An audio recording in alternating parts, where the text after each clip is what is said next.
Good afternoon, Dr. Mack. Hello, Miss April. How are you? I'm all right. How about you, sister? All right. You know my mantra for Friday. You, Yeah. you know how I feel about Friday. So we Yes. made it. Yeah. Once Yeah. again, we made it. And so good to see you. You have been quite busy this week.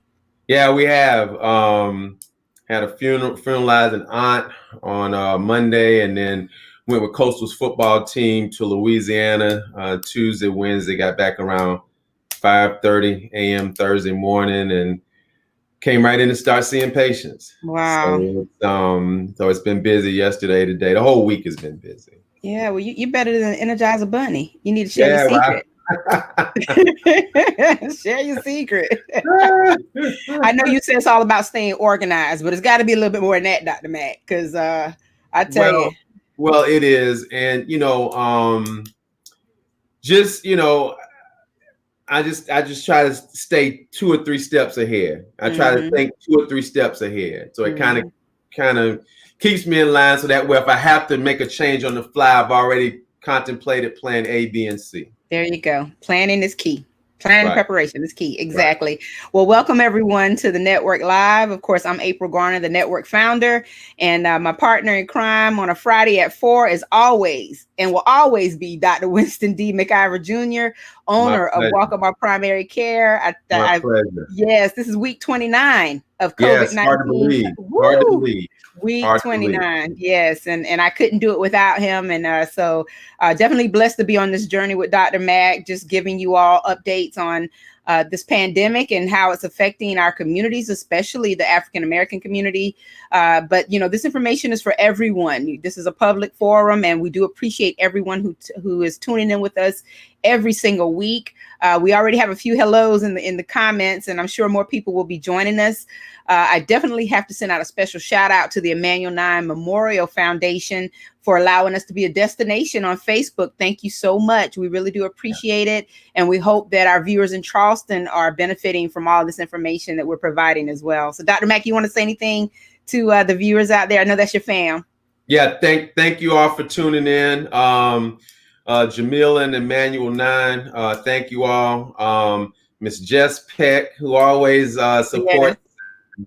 And everybody else, thank you all for supporting us on what we do. It's not about us, it's for you, about you, to try to help disseminate information that can keep us healthy during these times. Absolutely. Absolutely. Thank you so much, Wanda Conwell, for tuning in. Yeah. And Dishelle Lewis. And, we try to shout out all of our visitors because we want them to know how special they are to us. And again, thank you for watching. Please share this on your Facebook timelines, your Facebook pages, whatever you're managing on social media. We're also on YouTube at the Network Connects page on YouTube. So you want to make sure to share from the YouTube if there's someone that who does not have Facebook, because everyone isn't connected to social media, and that's perfectly okay.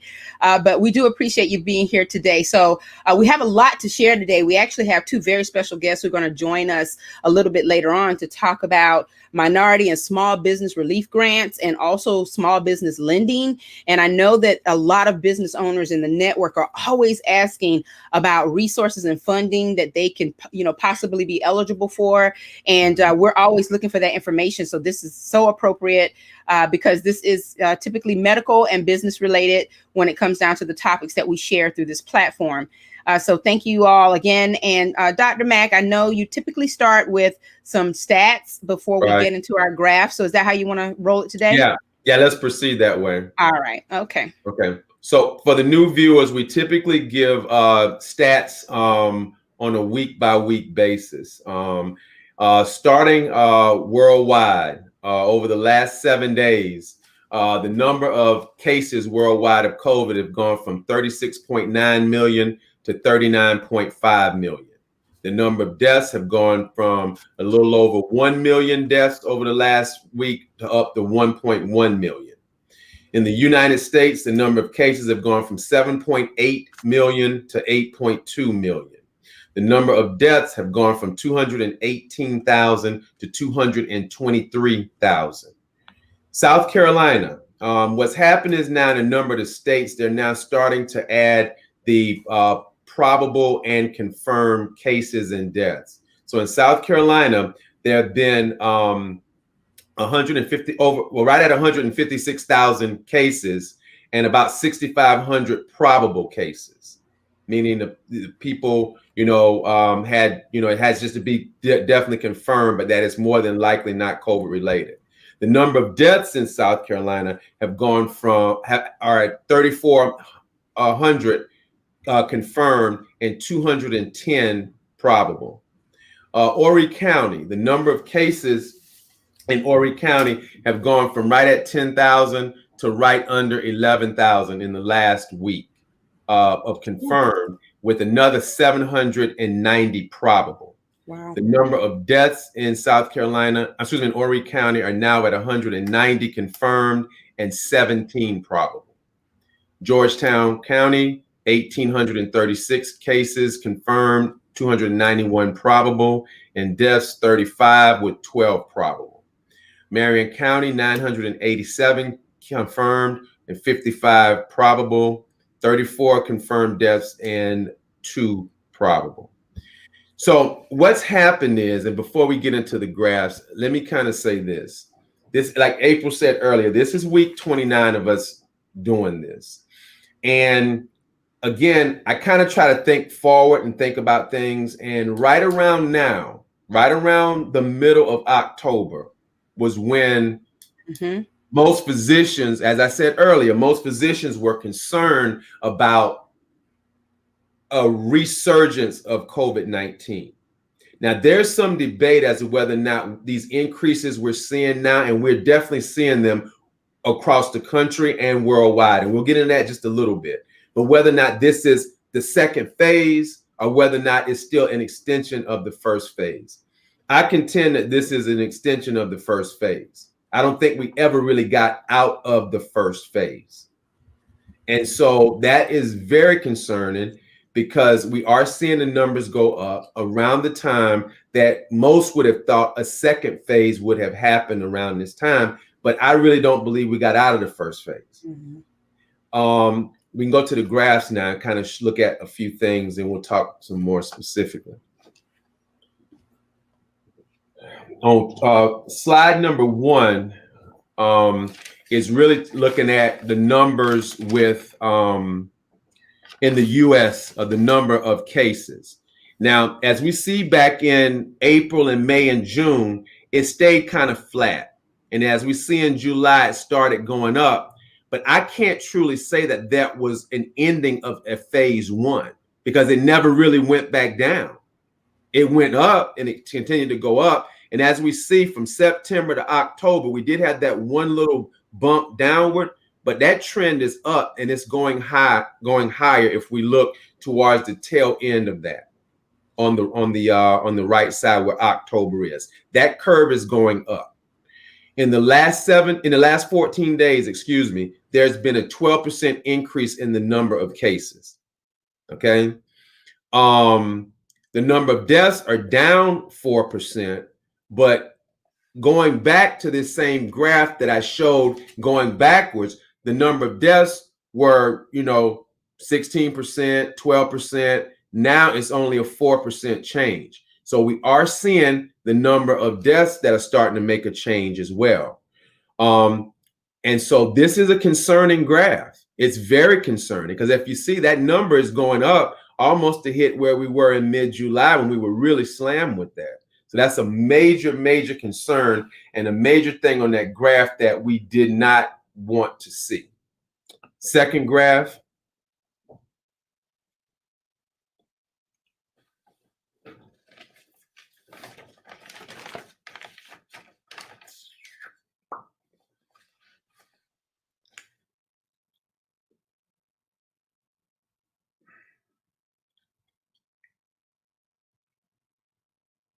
Second graph will be coming up in just a little bit.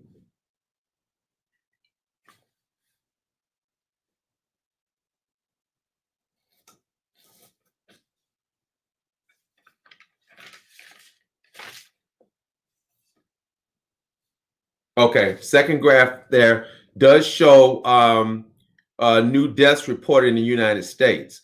And so what's happened is we did see back in April, May, and June, particularly April and May, where the numbers were really high. And that's where a lot of the major metropolitan cities and the larger states were seeing a lot of deaths. And then we saw it kind of come down. People started wearing masks and we started doing better. But as we see the number, it went back up in August, and now it's kind of plateauing off, the number of deaths. So the concern is as these number of cases start to go up, likely the number of hospitalizations is going to start to go up, and likely the number of deaths will start to go up. The major concern, though, is that these graphs are not going down. They are either flattening or they're starting to go up. Next slide.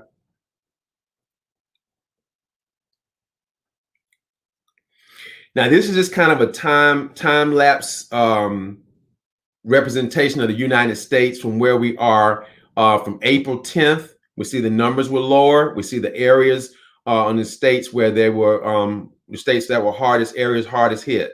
Then in July, we see where the southeastern states really started taking a hit in July. The numbers started going up. Well, then we saw a kind of decline in the numbers. I wouldn't say a true getting out of that first phase, but then the numbers are starting to trend back up. And we're starting to see pretty much most of the Northeast, Southeast, and Midwest are being hit again. In fact, in the past week, Alaska, Colorado, Indiana, Kansas, Minnesota, Missouri, Montana, Dakotas, Nebraska, Utah saw a 7-day stretch higher than they've ever had since COVID has been recorded. So those states are seeing larger numbers than we've ever seen before in positive COVID cases. Next slide. Specifically with South Carolina, again, you know, we started really seeing a peak up around June, July, August, and then really since then, it's kind of leveled off, and to the point that now that graph is actually starting to go up. In the last 14 days, there's been a 13% increase in the number of cases. Now, mind you, these increases that we're talking about in cases are still talking about in reference to the areas still being under tested. This area in South Carolina still is being under tested compared to how many tests that really need to be done. Right now in South Carolina, there's about a 12.7, right at 13% positivity rate. When we talked about this last week, it was a little greater than 10% positivity rate. So the numbers have gone up. The positivity rate simply means how many people are positive that are tested in that particular area. Again, ideally, you'd want to see a positivity rate of less than 5%. When the CDC initially put their guidelines out, they're talking about easing restrictions. The recommendation was that not to ease restrictions unless you had 2 consecutive weeks of positivity rates being less than 5%. South Carolina is now close to 13. So that's almost 3 times that amount. So the numbers are going up. And unfortunately, this is a trend that's kind of an ominous sign that we really are very concerned about in medicine. Next slide. Looking at the number of reported deaths, as we see, the deaths are sliding down, which is a good thing. But this is a trend that needs to be followed, and hopefully it'll continue to go down. But as the number of cases go up, the number of hospitals are likely to go up, and likely the number of deaths may do likewise. We're hoping not, but this is something to really, really watch. Next.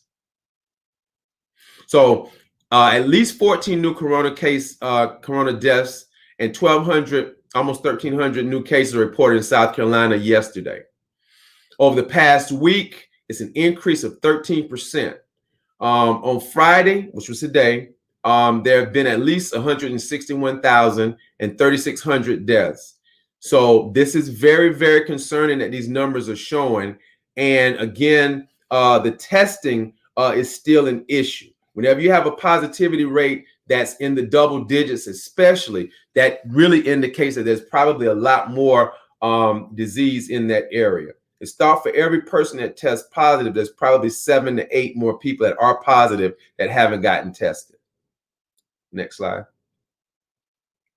So let's talk about this. 12 U.S. states just hit record COVID case counts. Now this graph came out a couple days ago.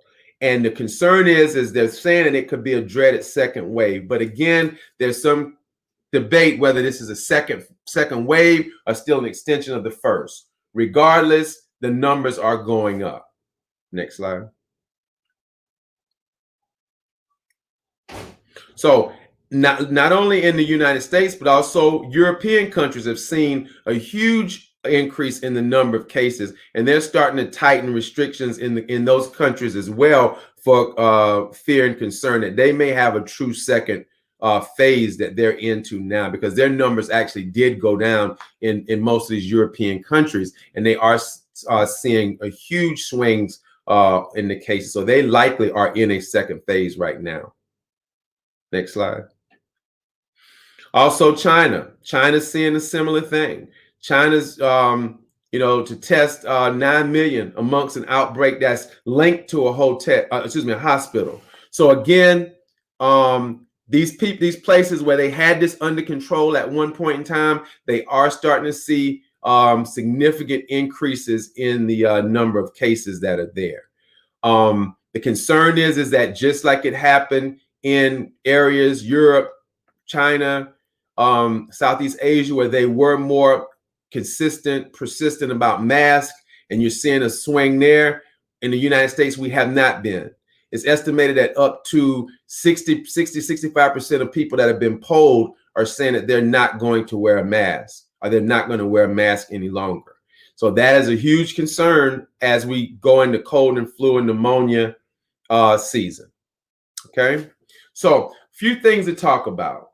Positivity rate. It's very, very, very concerning when you see a positivity rate that's that high. Again, 5% or less is where we want it.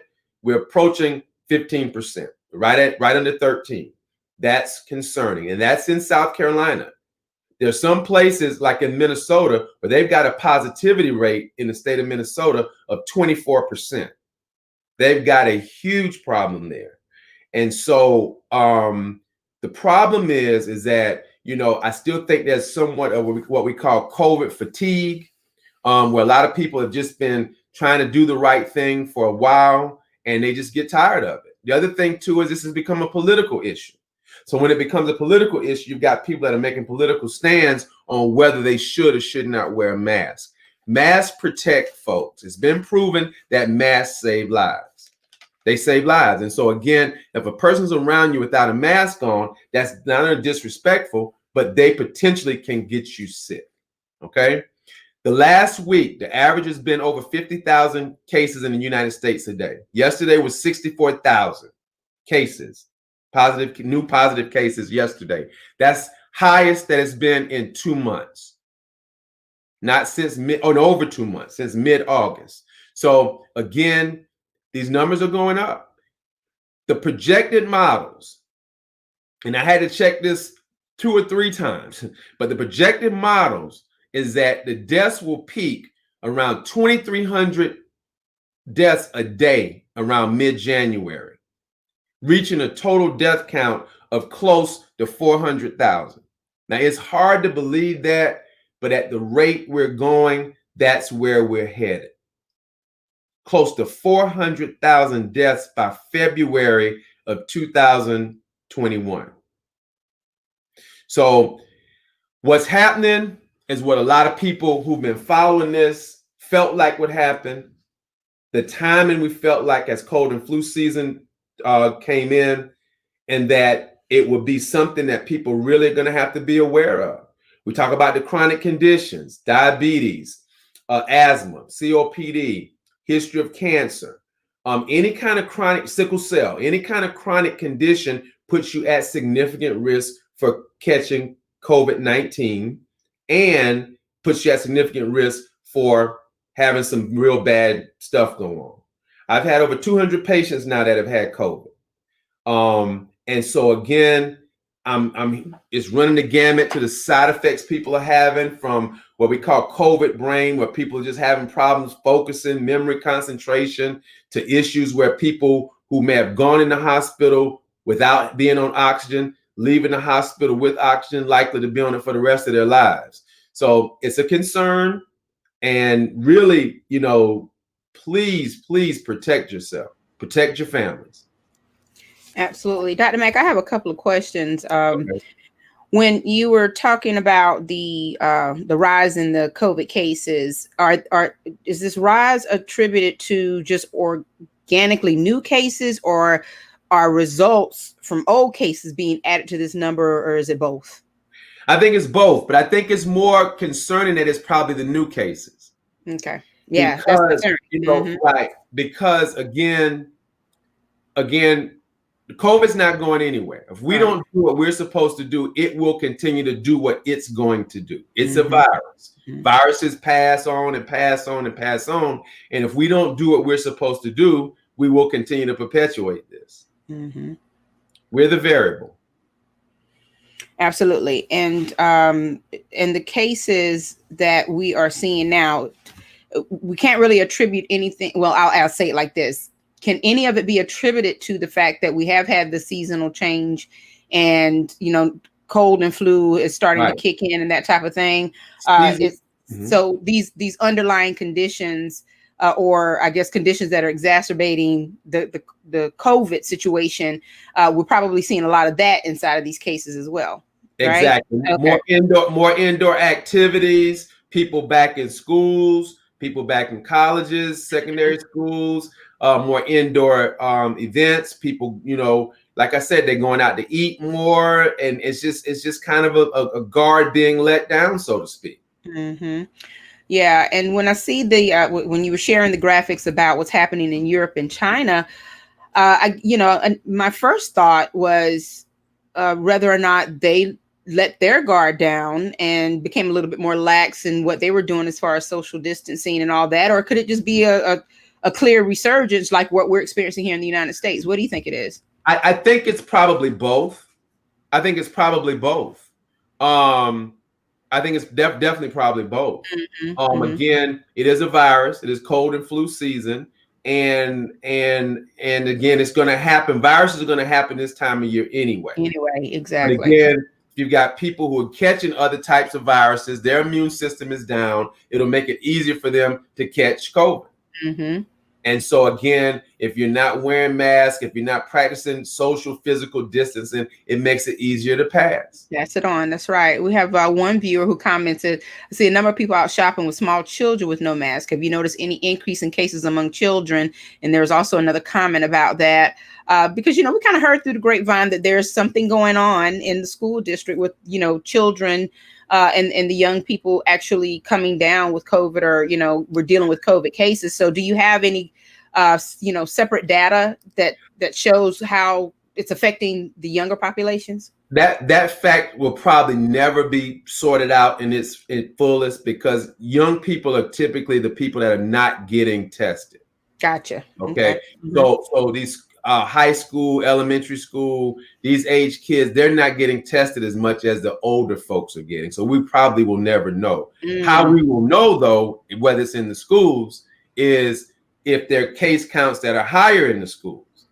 And again, that comes with full disclosure. That comes with, saying we've got a problem in this school, or we've got X number of cases in this school, which unfortunately, a lot of the general public has started to have lost some confidence in that process. Again, I get it.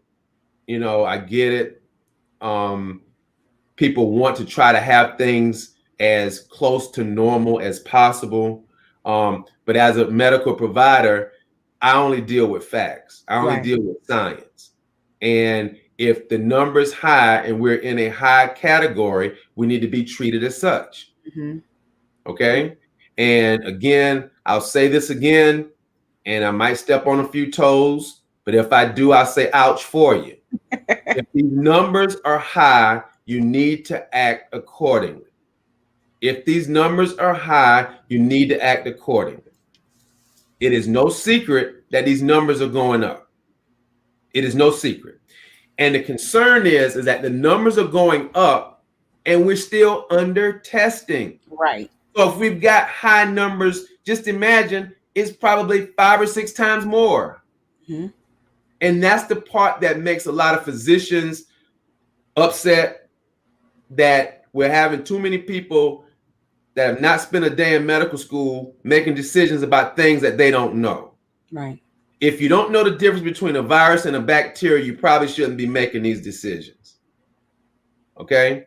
And unfortunately, it's somewhat playing Russian roulette with people and people's lives. Mm-hmm. But not only just the kids, because a lot of them, most of them are going to be fine. But what's going to happen if they live in a multi-generational home? Mm-hmm. And they live in a house with a sick parent or a sick mm-hmm. grandparent? Mm-hmm. I mean, those are the kind of games that are being played right now with this. There's mm-hmm. political implications to it. And it's just people who are making decisions that shouldn't be making decisions. Yeah, and I don't think that dynamic is going to go away. If anything, it'll probably get worse, especially over the coming days and even months ahead. And I think that people just have to, use their best judgment in terms of what's best for their families and their children. Their, like you said, the blended families and the spouses and parents and grandparents that they go home to every night. So, that's why this is so important for our community. The fact that we disseminate this information on Fridays, and we're not giving you statistics or showing you graphs, the same graphs every single week. We're giving you new information real time. Sometimes Dr. Mack is even giving you numbers that are pretty much happening or that's coming in for him as we're on the air. And that shows you it's a very real thing. So, but there are, a couple of other questions that are about COVID, and then we'll kind of move on. Do you have any information about the school having knowledge of families having tested positive and still allowing the children to go to school? I know that that's a very sensitive subject, but there's so many guidelines and protocols that schools and institutions of higher learning have to follow when it comes down to positive cases of COVID. I mean, there's, there's privacy information that cannot be released, even from the standpoint of, faculty and staff. And so we really won't have any information when it comes down to what's really going on, behind those doors. But all we can do is just kind of stay connected to our communities to find out, what you need to know when it comes down to COVID cases and things of that nature. But the thing about that too is that information should be released to a certain degree, because as long as you're not giving names, you're talking about a public health risk here, right? And which involves contact tracing. So if you've got a person that's been in contact with someone who has tested positive, that should be known. Just like if I get a person that comes in here and tests for an STD, gonorrhea or chlamydia, that's a reportable condition, because you have to find out who this person's been in contact with to stop a community outbreak or spread. Similarly with COVID-19, that those schools should have real-time information, because that's the only way they're going to contact trace. If you've got 3-4 kids in a classroom that are positive, then that's a problem. Yeah. That's a problem. And, this needs to be taken very seriously. I'm not quite sure, if things are being done the way they're supposed to be done. And if I'm stepping on some toes, I said, ouch for you twice. Okay. Well, there's one of our viewers has let us know that the number of cases per school and area is on the Horry County School website. And so, Dr. Mack, you're shaking your head. Yeah. I've seen that information, and honestly, it's kind of questionable. But then I'm not taking the stats. I'm not doing the data. Well, I know it's questionable, because I've got patients who've tested positive that work in the school, and that school had less than what I know was there. Okay. So I'm gonna just leave it at that. I don't believe it's accurate. Okay. And I'll leave it at that. Okay, we can leave it at that. Absolutely. And then we have someone who's asking, well, what can you do if you have it?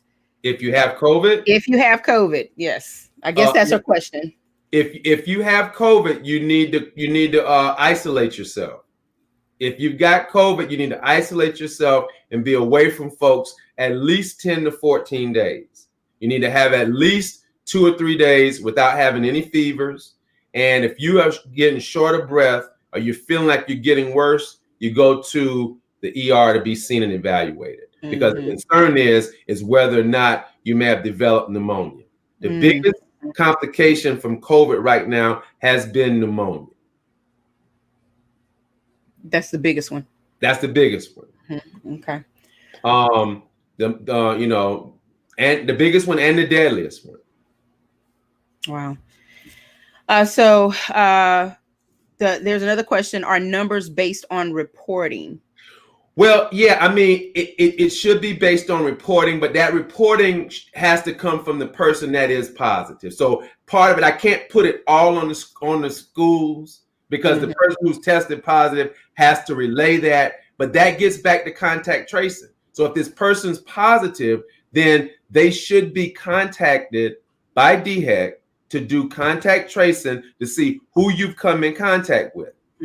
DHEC then is supposed to call those folks to let them know you've been exposed to somebody who has had, we've been aware that you've been exposed to somebody who's had COVID, and these are the precautions that you need to do. Either you isolate yourself or either you go get tested. Okay? If you can't get tested, you definitely need to isolate yourself. If you get tested, you still need to isolate until you get your results. Until you get your results, exactly. Absolutely. So there's different layers of the reporting, but that's why contact tracing is so important. It's less than 6 feet for greater than 15 minutes. If you've been around that person that's positive in those parameters, that's a contact. That's a positive contact. Less than 6 feet for more than 15 minutes. That's a positive contact. Okay. All right. Well, keep your comments and questions coming. Dr. Mack and I usually circle back to hit COVID, or to hit any comments on and questions on COVID, just in case we've missed something, especially as we move through the program. And Dr. Mack, you know, you made me think of something whenever you were talking earlier about the fact that, you know, we have to say what it is. And there's a quote by Maggie Kahn that says, "Speak your mind, even if your voice shakes."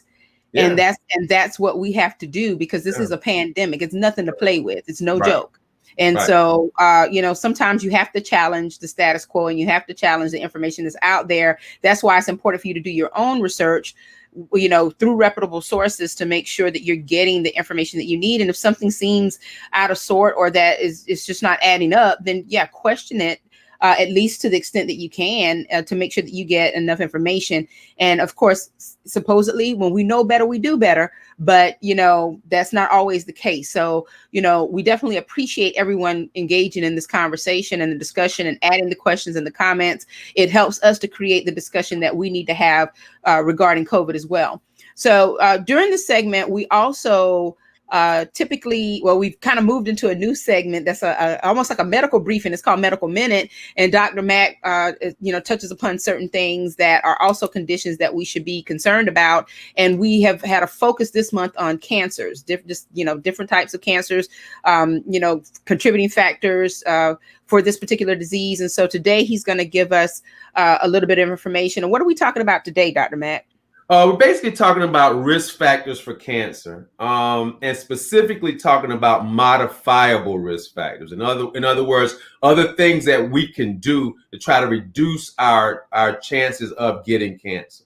Okay. Again, with cancer, they're non-modifiable risk factors, things you can't change: family history, personal history of a cancer. But then there are things called modifiable risk factors, things we can do ourselves to reduce the chances of getting cancer.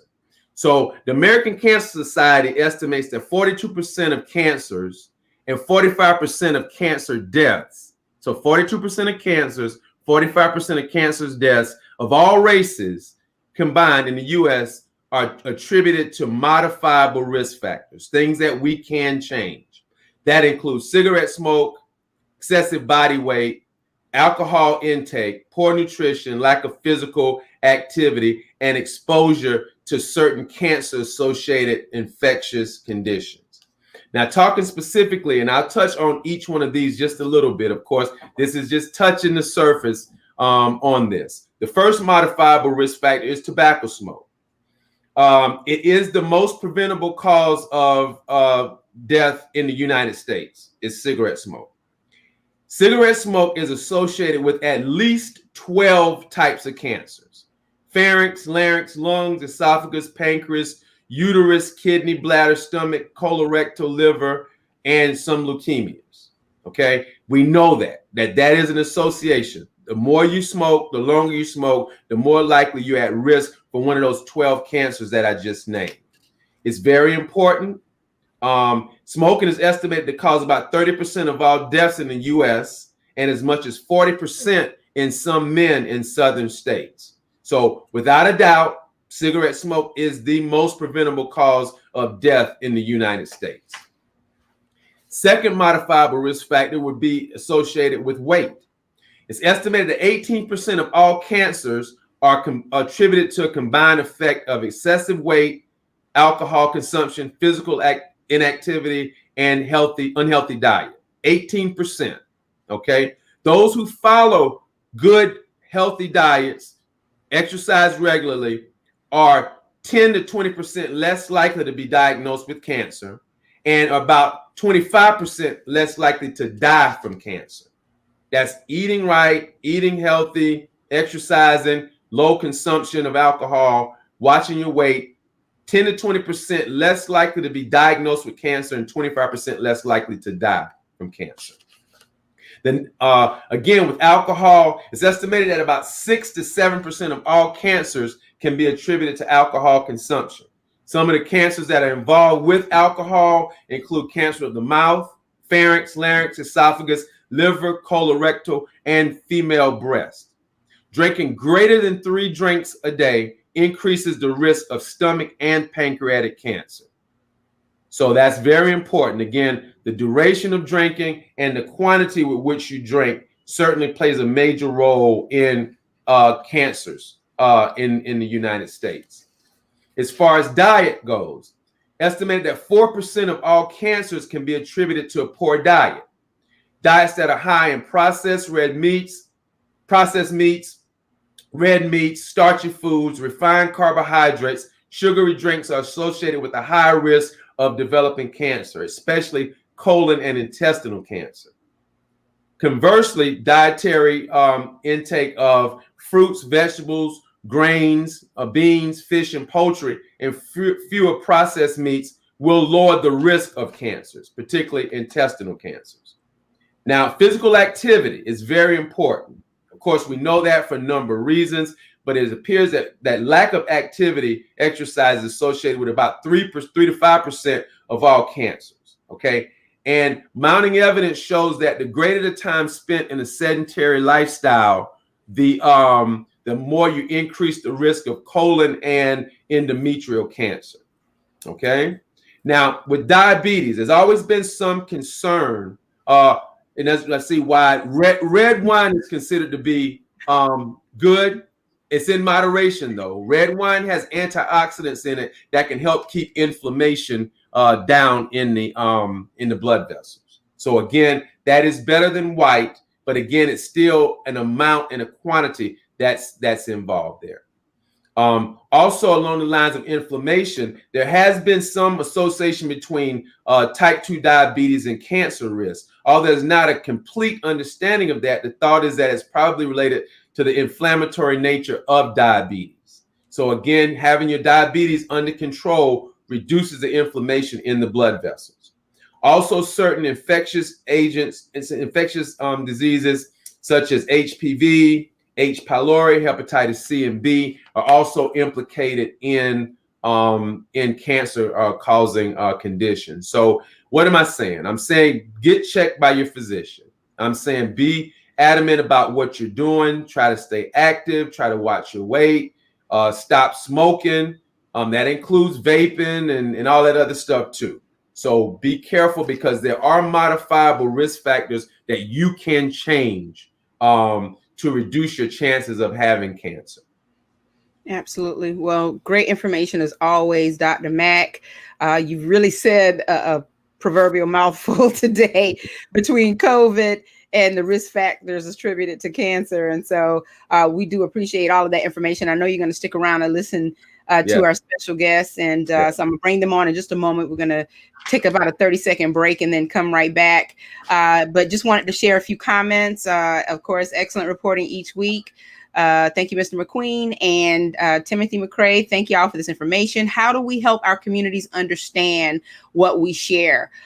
You can share it. Just basically share the information. Again, we are streaming live each week at 4 p.m. here on Facebook, but also we are on YouTube on the Network Connects page on YouTube. So you can definitely share links to that particular broadcast, and they don't have to have a Facebook account in order to view it. And yes, share this information as much as possible. Tell them about the broadcast. We are 29 weeks into this COVID thing. We've pretty much been doing it since April 3rd.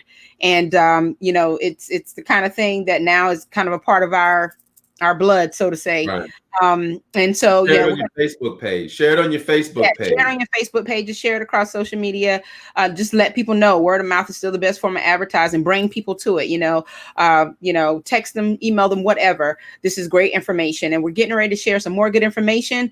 We have as our special guest Mr. Lee Belcher of Synovus Bank. He's a commercial banker, and then we also have Mr. Brenton Brown of the South Carolina Commission for Minority Affairs, and we're going to learn a lot about minority and small business relief grant programs and also small business lending. I know you guys want to know about this. So if you just sit tight for just a second, we'll be right back.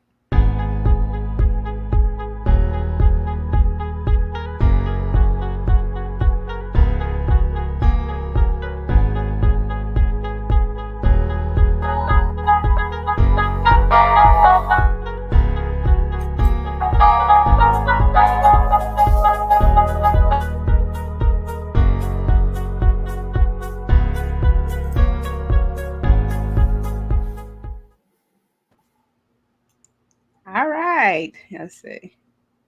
Good afternoon. Let me unmute Lee. Good afternoon, gentlemen. How are you? Good afternoon. Good afternoon. Thank you for having me. Thank you. All right. Thank you so much for joining us. We really do appreciate it.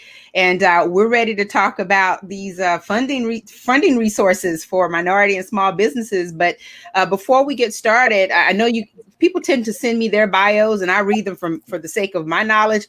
But I appreciate it whenever you can introduce yourselves to the viewers and they can hear your voices. So why don't we just kind of go around the clock, which on my screen means Brenton Brown. If you could just introduce yourself to our viewers and let them know who you are and what you do. Okay, thank you. Once again, thank you for having me. Glad to be here. My name is Brenton Brown. I am the Director of Public Policy and Community Affairs for the South Carolina Commission for Minority Affairs. We are simply the state's agency dealing with the socioeconomic uplift of all the state's minority communities. And thank you for having me again. Absolutely. All right. And thank you again for having me as well. My name is Lee Belcher. I am a commercial banker at Synovus Bank in the Myrtle Beach market, Horry County. I specifically tasked around helping small businesses continue to grow, continue to focus on their needs, and help them through difficult times like we're having right now with COVID-19 and impact on small businesses. So I am tasked with just building relationships with businesses and finding ways to help them continue to grow. Awesome. Okay. Well, again, thank you for the both of you for being here today. Really do appreciate it. And so, trying to meld these two concepts together, the concepts of grants and loans. And as I was thinking about how we could develop this conversation, since you two are delivering different kinds of information today, I think it's really important for our viewers, especially the business owners, to understand the difference between a grant and a loan. So who wants to take that particular question to explain to our audience the difference between grants and loans?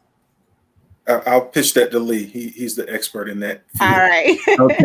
So really the difference between the grants and loans are grants are typically going to come to you in a form where you don't have to pay them back. It is assistance that either is given through private or through government partnerships to help your business grow. Through COVID-19, we've had a tremendous amount of grants that have shown up in the form of the PPP program, where it helps small businesses make it through their payroll and keep employees and employed during the pandemic.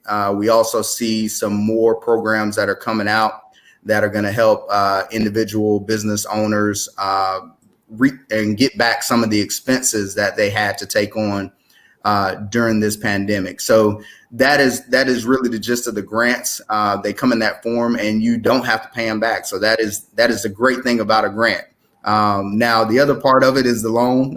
We don't like that sometimes, but it's necessary for us to be able to grow and to grow our business. Loans are set up to where you're going to have that repayment, and whether it comes in the form of interest only for a certain time period, or if we're going to stretch it out on a longer AM, if it deals with real estate and different things like that. But you do have to pay those loans back, and they're going to help your business grow if you can be able to get inventory, help you if you're looking for establish a new business. And then also you have the ones that are there for you for working capital. So help you with your cash flow. You have money coming in. You don't have it yet, but you need it to pay other things. So you'll have a line of credit available for you that can help bridge that gap for you. Okay. And so, Lee, since you work in banking, is my understanding that the money that was distributed through the CARES Act and in the form of like the PPP and other funding sources, that money was actually, I guess, kind of the bank served as like a clearinghouse for that money. Is that correct? Absolutely. So okay. I was fortunate to be on that program, and it was a program we were glad to be able to help businesses. And I know Synovus took in over 18,000 applications, and every customer that applied for those PPP funds were able to get those funds through us. It took a lot with an amazing company, amazing group of folks that worked day in and worked through the night to make sure that we were able to help those customers in need, and that we literally were just a clearinghouse. So we took those funds from the government, we took in documents, we worked with the clients and the customers and made sure we found a way to distribute those funds. Mm-hmm. And so as you think about the applicants that came through, do you have a number that you can share with us as far as how many were actually minority owned businesses? And yeah. For ours, I don't have an exact number. They gave a general number for us for how much money. And with Synovus, it was a little over $3 billion in funding that went to small businesses. A large number of those businesses receive less than $100,000 in PPP funds, which shows us that they were really, truly small business customers. And that's one of our main focuses, is to make sure that we are getting it to those true small business customers. But we were fortunate enough that we were able to help every customer that applied through it. So we didn't quite get into the breakdown. I know they have it, but we didn't quite get those breakout of those numbers. Okay. All right. And so what were some of the methods that were used to make small business owners aware that the funds were available? And did the bank do anything extra? Or was it all from the federal government as far as the awareness of it? So the awareness came from not just the federal government, but we launched email campaign, call campaign to our customers. And one thing that I'll say is we were able to get our internet platform set up and I think it was 3 business days, something that usually takes us 30 days to do. Okay. That platform set up in 3 days so that customers could come in and apply for those. Now we jumped out early because the Small Business Administration changed it about 20 times, and this is something that was new. So we had an application up that didn't have everything that was required. So we literally went back in, and about 5,000, 8,000 customers we had to contact manually to let them know that we needed certain documents that weren't necessarily required in the beginning, but then came back and required later on. Okay. And in the beginning, when we were prepping for this show, Lee made the comment that we were going to lean heavily on Brenton for certain information, but I have a lot of questions that will lead up to, our discussion with Brenton about the grant side of things, because I think that people need to understand, that process in terms of what was offered, the access that they had to it, what were the requirements and all of that. And then, of course, people have a lot of questions because there's so much that's being said about the fact that, some businesses did not receive the funds, and for whatever reason, what were some of the cases that you can recall as far as why a certain business was either not awarded any money, or they didn't receive as much as they expected? What were probably some of the issues? So some of the issues behind that is every bank was not required to participate in this program. So you have some larger banks that had a sizable amount of customers, and some smaller banks that did not have the people to run this type of program as quickly as it needed to come out and get to clients. So that was some of the cases that you saw where some were not able to even apply for the funds to get them. You had some cases where, depending on how you paid yourself as a business owner, how you paid yourself, if you paid yourself in the form of a W-2, or if you paid your employees were 1099 associates, those things play parts in how much funding you were able to receive and what type of funding you were able to receive. Now, there were two different time periods where W-2 associates were able to, businesses were to apply first, and then anybody that was 1099, they had to apply at a later date. And we had a lot of businesses that didn't understand that if they had their employees at a W-2, if they had them at a 1099, then they could not apply for them and get those funds. So it reduced the amount that they were going to be able to receive in that PPP program. But those were some of the cases that we ended up seeing, and it's really just geared around how you pay yourself and making sure that you do guaranteed distributions as a business owner, or you set yourself up as a W-2 employee as well, right. To make sure that you're paying yourself. Because once that program came out, there were specific rules that had to be followed for calculating those numbers and figures to get those payments out. Okay. Unfortunately, some didn't have that set up. Also, along with customers who newer businesses, that did impact them a little bit. If you were a newer business, you didn't have payroll for maybe you started toward the end of the year and your payroll wasn't as much, and then in beginning of the year you hired 20 people before the pandemic. Well, that impacts your amount that you're able to get, because we're not able to go based on your size that you are then. Is based off the financial year, the prior financial year. Okay. And as far as nonprofits, how did it impact nonprofit organizations? Nonprofit organizations were able to apply for those funds, and the nonprofit organizations we saw come through our program typically had all of their information together and had it gathered. So it was something that really impacted them, and we're looking at making sure and hoping that it doesn't impact them on the budget side coming the following year for some of those municipality and government agencies. But there was an impact for some of the nonprofits, but most of them that we saw were able to get the funds they needed to keep themselves going. Okay. All right. So so since we've kind of gone over, what were some of the challenges and barriers, and what those programs were all about from the banking side, the PPP side, now enters the minority and small business relief grant programs. And so, Brenton, tell us how those programs have now come into play, and do they definitely assist those people who were not eligible for PPP, and or is it just another extension of relief for anyone? Yeah, no, so that's exactly right. So the Minority and Small Business Relief Grant Program is something that was enacted by state law very recently. If you want to look it up, you can look at H3210. That's the enacting legislation. And basically through the South Carolina Department of Administration, there are two programs, and I'll primarily talk about the Small and Minority Business Relief Grant Program, but there is a program for nonprofits as well.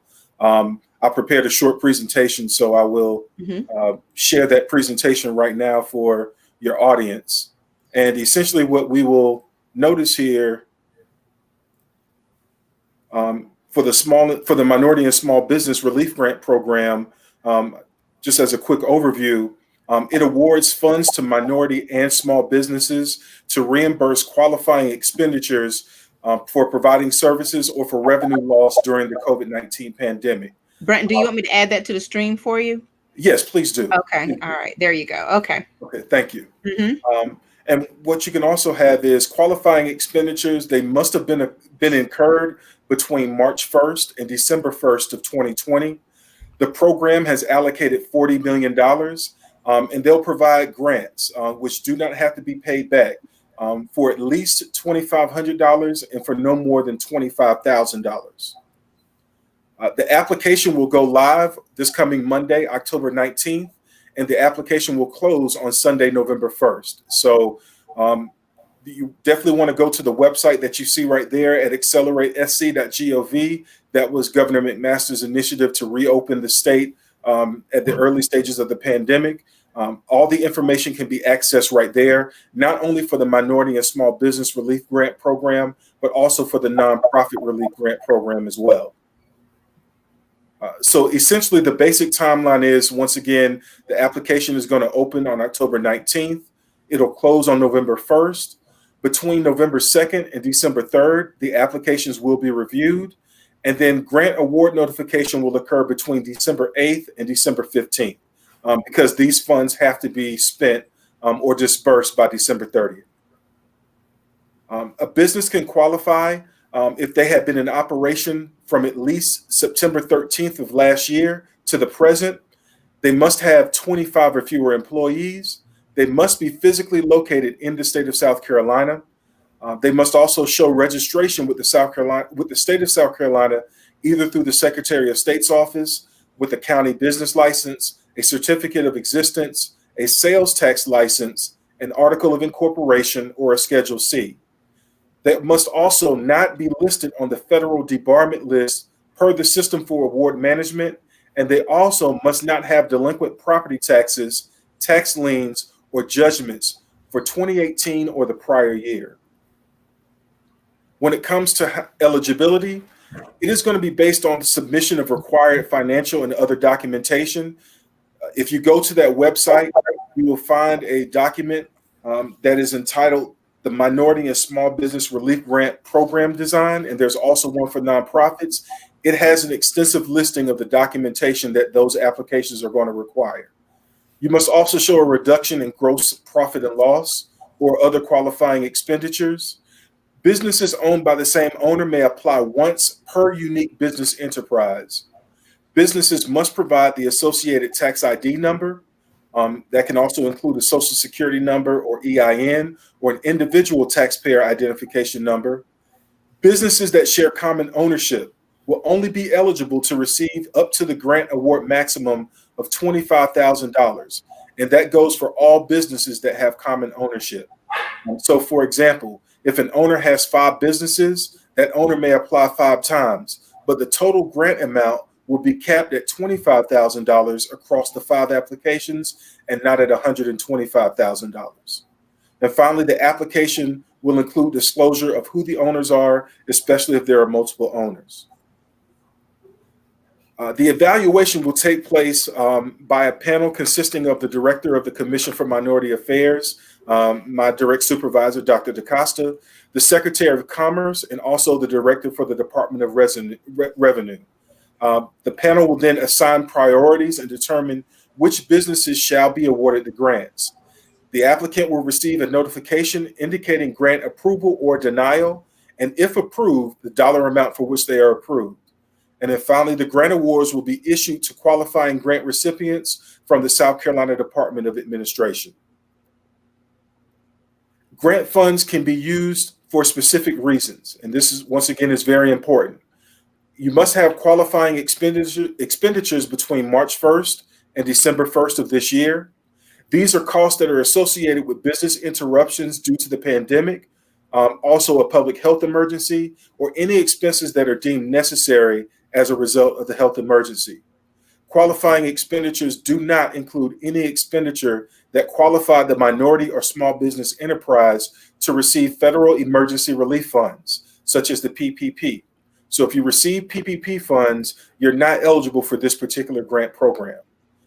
So grant funds received, once again, are not to be used for the costs covered by other federal grants or loans that a business has received, including PPP or SBA loans, or other local grants that you received in response to the COVID-19 pandemic, or a business interruption in which insurance payments were paid out due to the pandemic.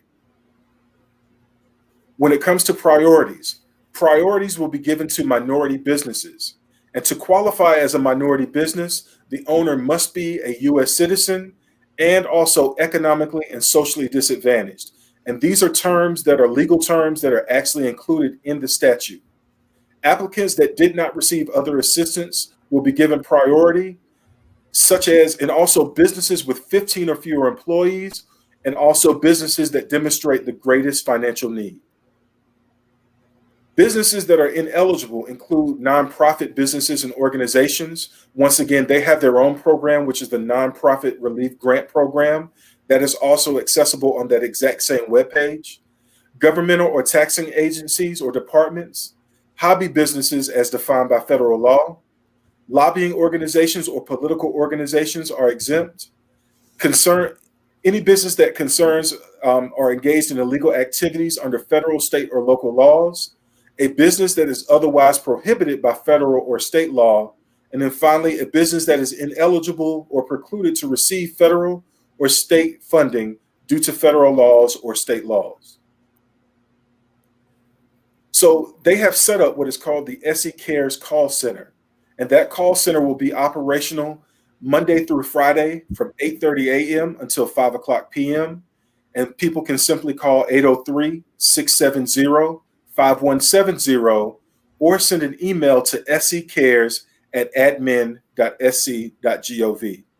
And once again, all of this information is available to everyone on that website for Accelerate SC, and Governor McMaster held a press conference earlier today that was touting the program and the great things that are in store.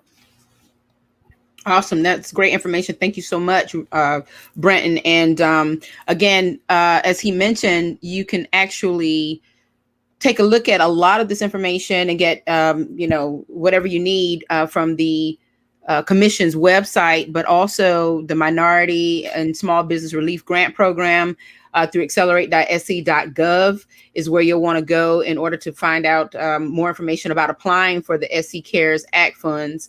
And so it's a lot of information. Yes, it's a lot to unpack. Yes, it's a lot. But if you need the funding, you have to sit down and make it your business to do the homework. If you don't understand the forms or the terminology, the things that you are reading, and you're not sure of whether or not you have everything together, I'm sure that there's someone who can help. And Brenton, is there anyone at the commission or anyone through the grant relief program who can kind of talk or walk people through the steps if they need some additional assistance?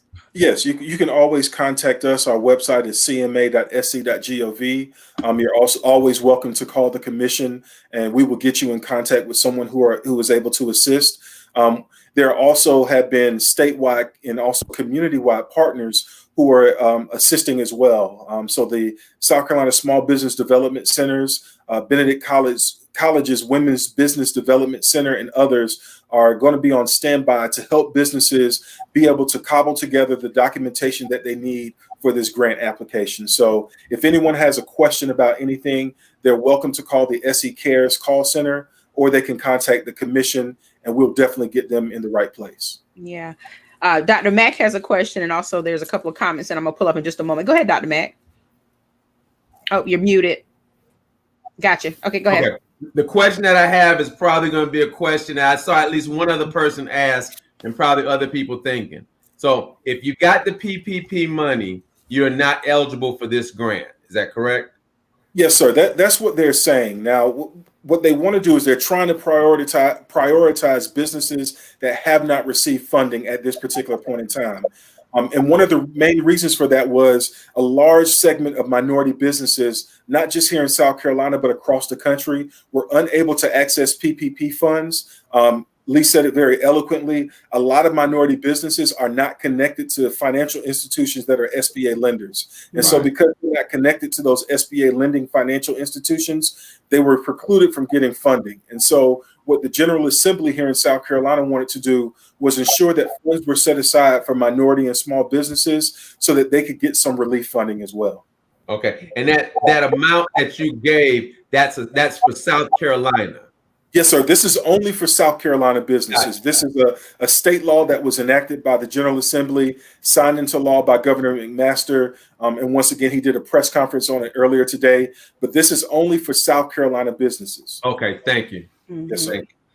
I have a question. So I know that there were certain banks that were involved in the PPP rollout. How did they determine which banks were to be included in that? So they didn't determine the banks. The banks had to sign in to. So if you were at a financial institution that didn't have the capacity or the ability to do this program, then you didn't have it. So what we did as Synovus is we also went in and said, hey, we're going to make sure all of our customers are taken care of first. Right.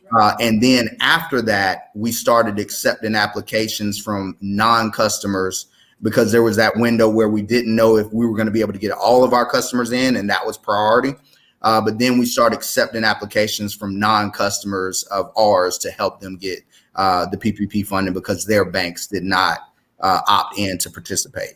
Okay, so you went right into my next point, or the next question I was gonna, how was it fair if, a bank, quote unquote, didn't have the capacity or did not sign up or whatever the case is, where's the fairness so that everyone could be a part of that? So it's great to notice Synovus at least extended that, so that, yeah. Okay, all right. So there's another question. Well, there's a couple of questions here. Let's see. Was told could have received PPP and still qualify for this if not using funds for same purpose. For example, if using money for supplies now, but use PPP for payroll, is this allowable? Yeah. So when it comes to the grant management program, once again, they're going to prioritize those business entities that did not receive PPP or EIDL funding. What they're also asking is that if you receive a grant, if your business receives a grant, that it not be used for the same costs that were covered by PPP or EIDL. So I hope that answers that person's particular question. Okay. And if not, please, post another comment or question for clarity, and we'll definitely get to it. And then you just mentioned the EIDL. Does that include the EIDL emergency grant? I think did you just answer that? Yes, that does include the EIDL emergency grant. So that was all part of the Federal CARES Act packages that came out several months ago. Okay, all right. And then there was also a comment: note to self, switch to Synovus Bank. That's cute. Okay, so the person who just posted the other question says also now hearing that non-minorities can apply for grant as financially disadvantaged. Is that true? Okay, so this program is for minority and small businesses. And so when it comes to that, they are defining these particular businesses. Once again, the legislation has it as a term of art, an economically disadvantaged individual. They have termed that as a socially disadvantaged individual whose ability to compete in the free enterprise system has been impaired due to diminished capital, credit opportunities, as compared to others in the same business area who are not socially disadvantaged. They also give a specific definition in that statute for minority business enterprise. So once again, that's where we get that number of 25 or fewer employees who have been operating in the state of South Carolina for at least 6 months prior to the governor's COVID declaration, which was on March 13th. So that's where we get that September 13th, 2019 date from. And it also must be owned by an individual who is a U.S. citizen and is also economically and socially disadvantaged. And so, once again, the question, and we've gotten this several times, what does it mean to be socially disadvantaged? That was my question. Mm-hmm. Yeah, they've specifically defined that once again in the statute. So a socially disadvantaged individual is a person who is from one of the following groups: African American, Hispanic American, Native American, or also people who identify as American Indians, Eskimos, Aleuts, or Native Hawaiians, and then also Asian American Pacific Islanders. So once again, that is all part of the statute, which is H3210. Okay. All right. There's also another question. How long has Synovus Bank been in the area? Is it in the area? Is it coming to the area? No. So Synovus Bank was originated in 1888 in Columbus, Georgia. What they decided to do was that they were going to purchase small community banks in around Tennessee, South Carolina, Georgia, Florida, Alabama. So most of you probably remember National Bank of South Carolina, or NBSC. Synovus purchased NBSC in Myrtle Beach, North Myrtle Beach, Loris in the late 90s, and they never changed the name. Most people don't realize it. Right underneath it, it always said a division of Synovus. Once Synovus continued to grow and they continued to purchase other small community banks in that footprint, in 2018, they made the change and say, hey, we need to make this one charter. And that's when they changed the signage to let everybody know we're going strictly to Synovus Bank. So we've been here. A lot of people don't know that Synovus has been here for a while, but just under that NBSC brand. Gotcha. All right. There's some more clarity that's needed about this economically and socially disadvantaged definition. So is that economically and socially disadvantaged? Do they have to be both? I believe per the statute, they are asking that you are both.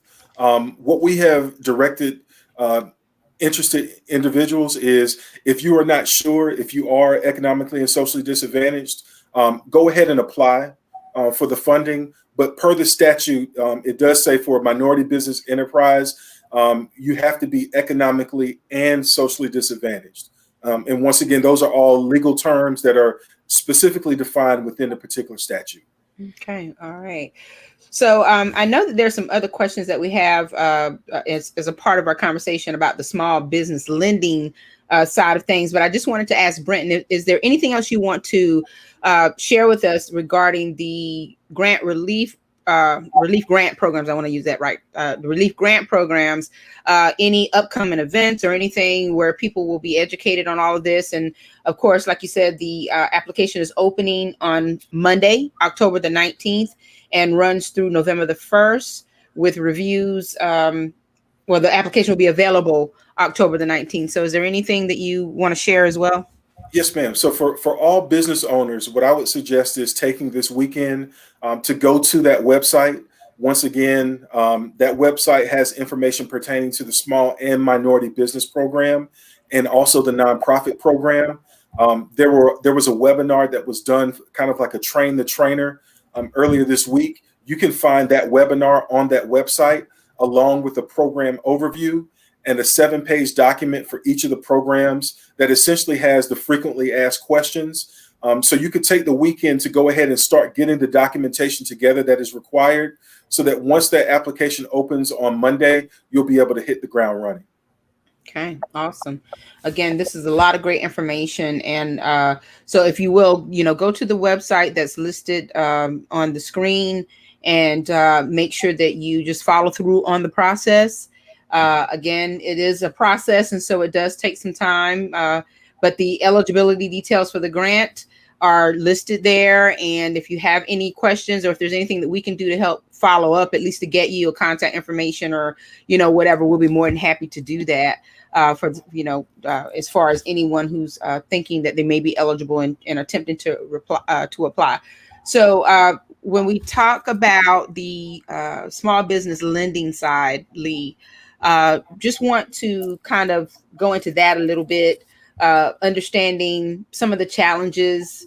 Why does it seem to be such a challenge when it comes down to lending to small businesses, and how can people make sure that they are equipped to get through that process? So a lot of the challenges now are pertaining to COVID-19, and it has impacted families, has impacted business, but that is the main factor right now that has kind of put some restrictions on lending. And what I'll tell people now is that we are expecting to have things open back up for lending. But one of the most important things that I like to share with business owners and customers is things that are important. There are a number of things that go into making a loan, number of factors that come into play, your industry, the collateral that you're using, or if you're not using collateral. But then also the same thing you find on the individual side, you find on the personal side. And this is one of my things that I always love to share. Business credit is important. So understanding that side is important, and a lot of small businesses don't take the opportunity when they open up that business. And I tell them, when you first open up your business and you first get your LLC started, your corporation started, the first thing you need to do is find a way to get yourself business credit. Not necessarily that you need it or you want to use it, but you need to find a way to get it. And I always tell them, establish some kind of small business credit card.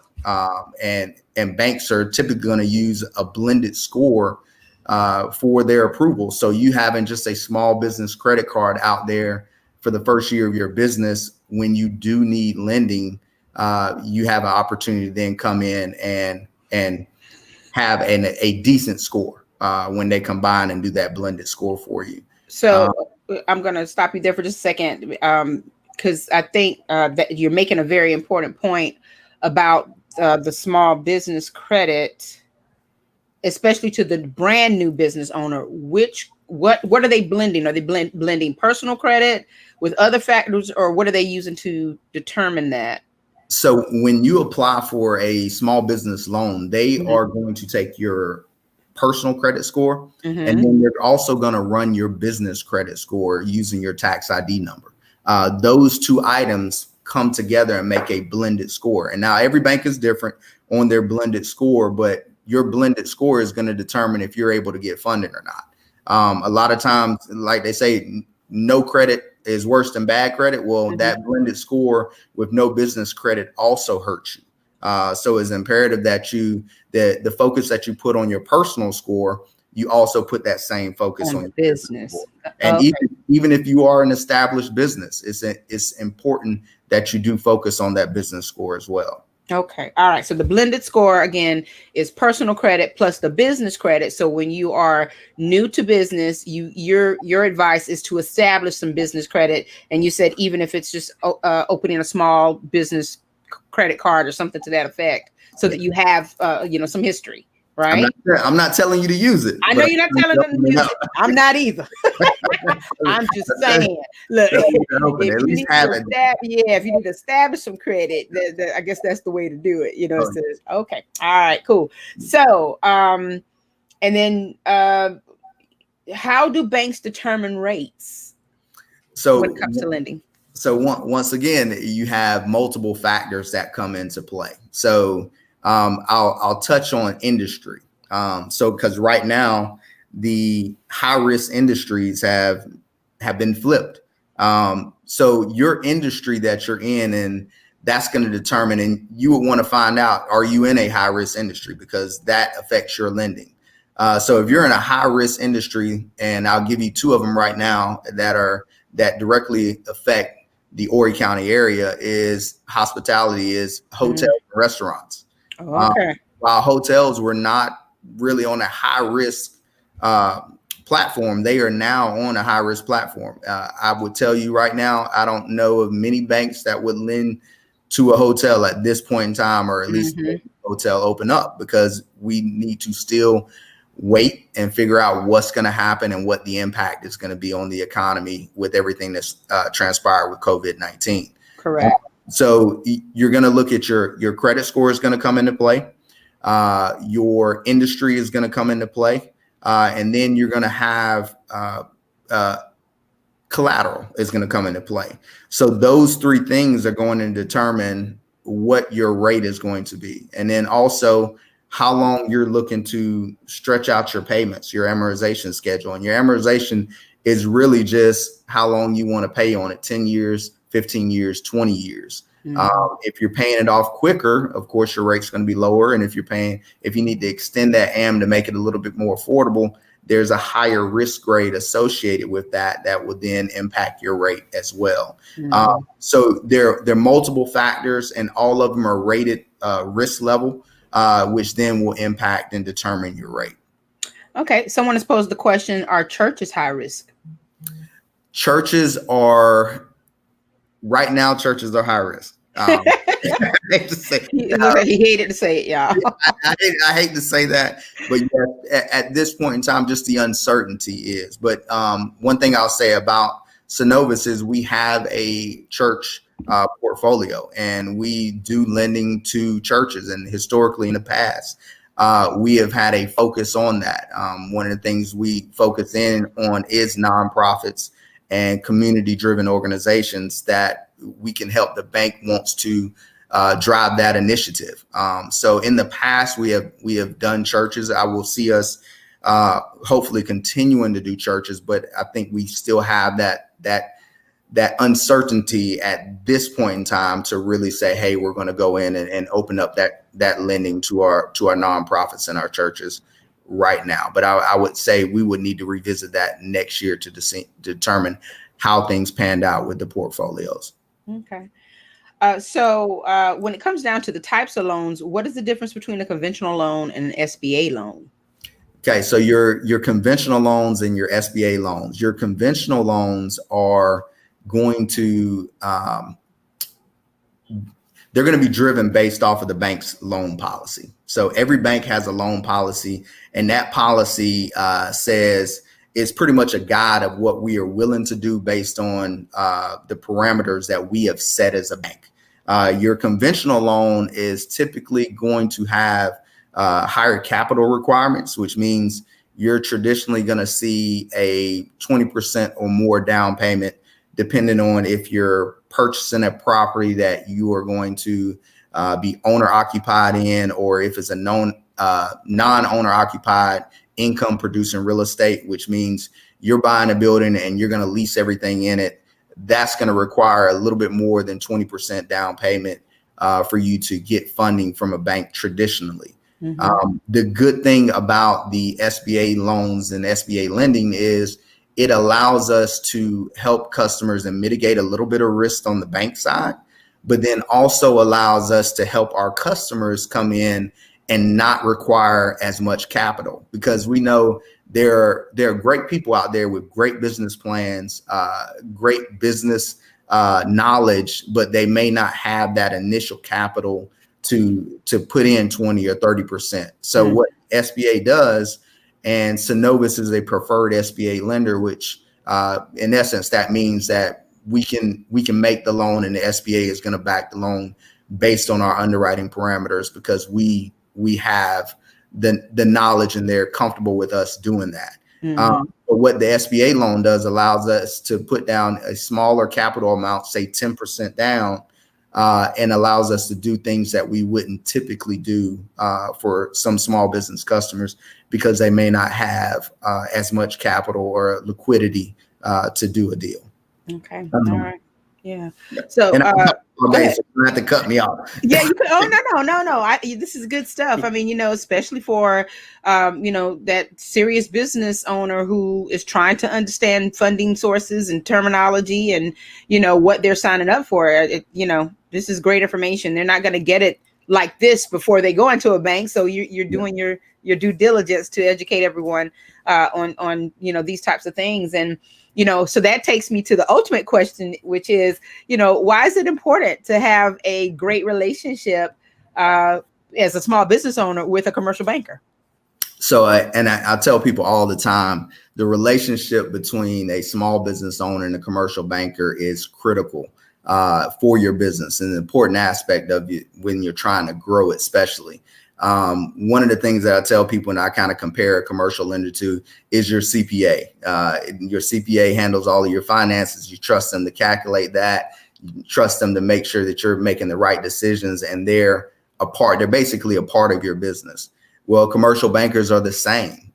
They're intermediate between your business and the bank. And really, your banker is supposed to be working on your behalf between you and the bank to help you grow your business. And the more that they know about your business, the better advocate they can be for you when it comes to you having a need to grow your business. So it all starts with building relationships and building trust. And that's why I tell people that's my primary focus, because if I don't have that trust built with you, it's going to be impossible for you to tell me the things that I need to know when I go back to the bank and I say, hey, we need to do this deal for this customer. It's on the line, but here's what this customer is planning on doing. Mm-hmm. They have a built out projection. They understand what the challenges are in their business, and they expect this to happen, and this is why. Mm-hmm. So that's why it's important to really have a relationship with a commercial banker or a commercial lender, whatever you want to call them, mm-hmm. Because they really are an advocate for your business.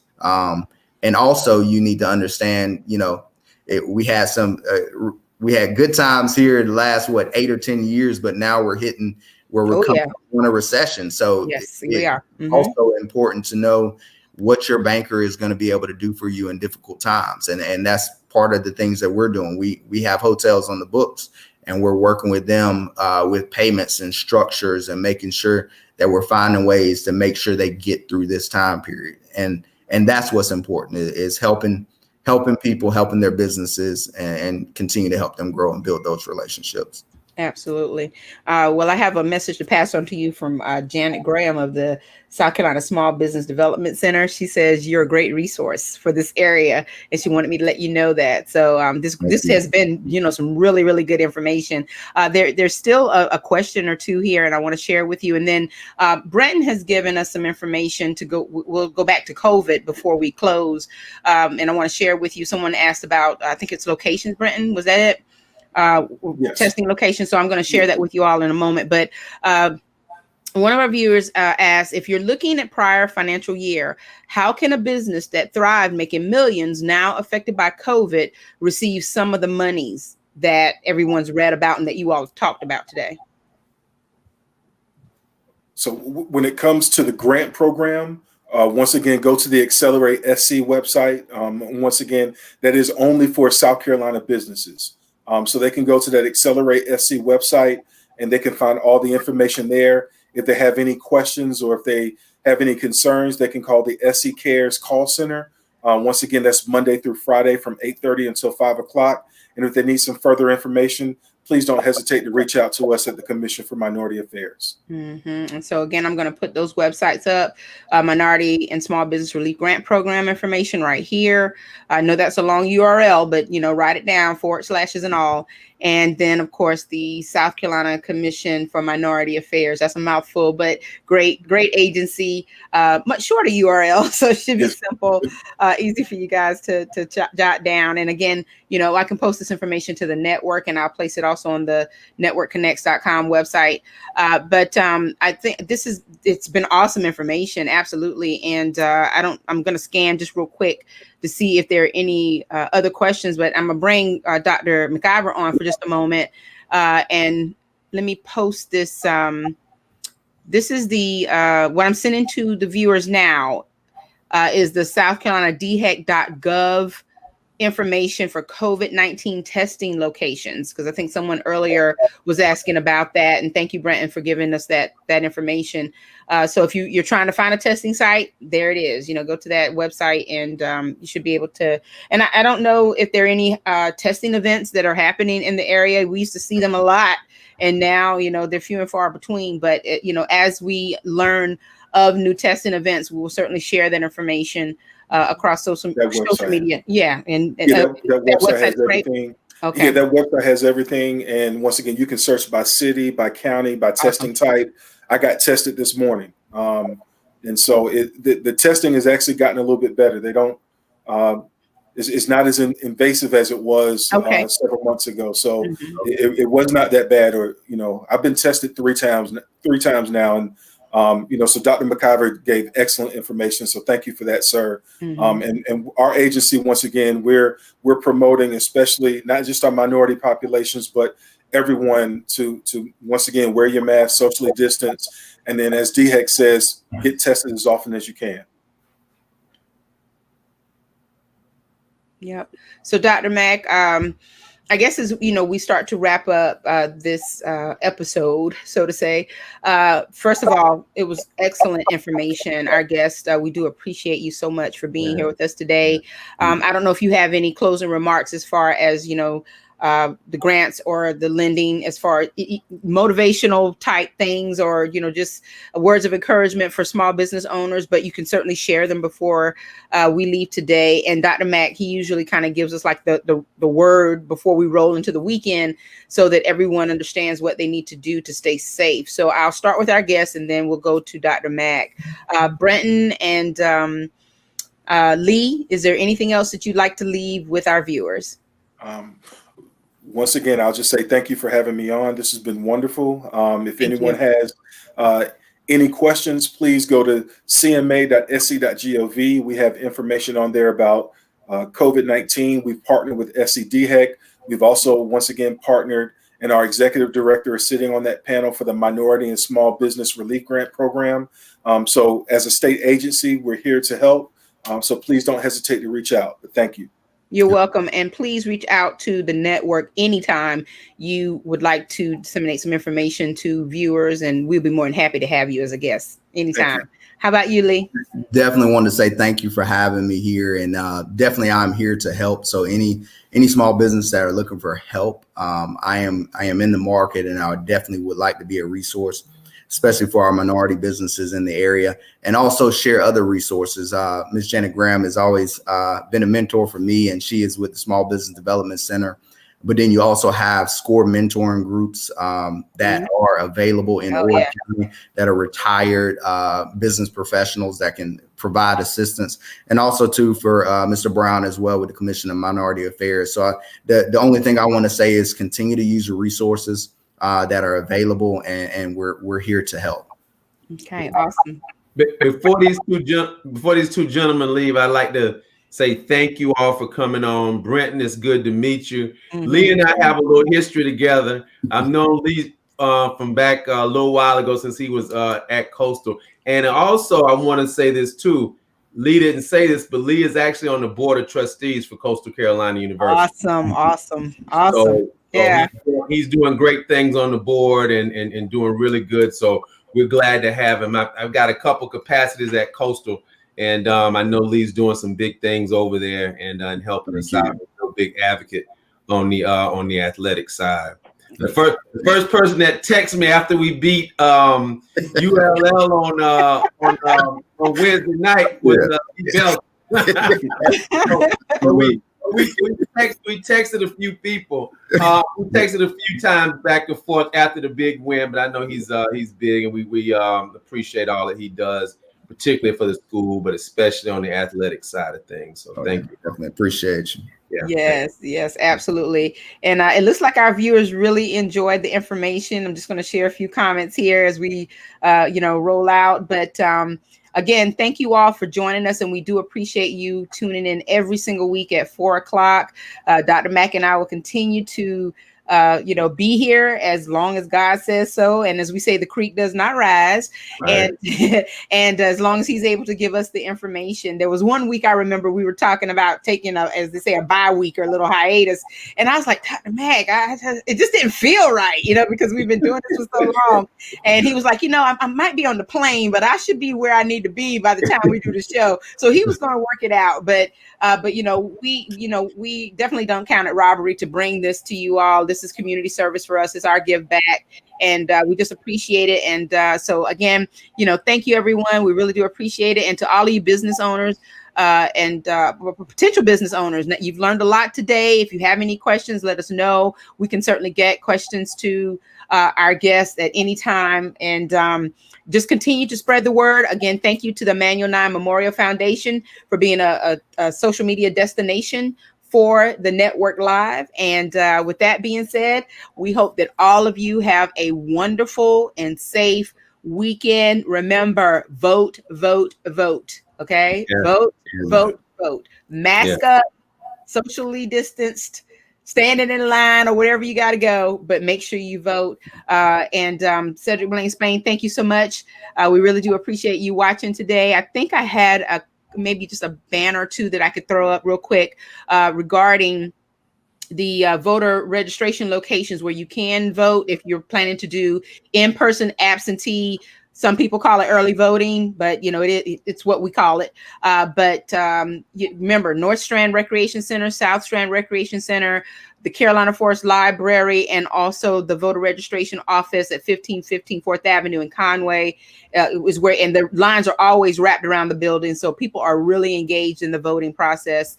Really do appreciate it. And if you are a part of the Blue Wave, meaning an Horry County Democrat, and you are looking for a volunteer opportunity, they were looking for poll workers, poll runners, and checkers. So you can call this number if you have the time on November 3rd to assist them with these roles. And I'm sure that they would appreciate it very much. If you want more information, you can always go to votebluesc.com. And yeah, you should be able to find a lot of great information regarding voting in this upcoming election. So thank you all very much. I think that we have, you know, I love posting the comments because I want you all to understand how important this information is that you are bringing to the public, and the work that you're doing is extremely important. So just want to share these comments with you before we leave. And so Dr. Mack, I'm going to end the broadcast unless you have something else to add.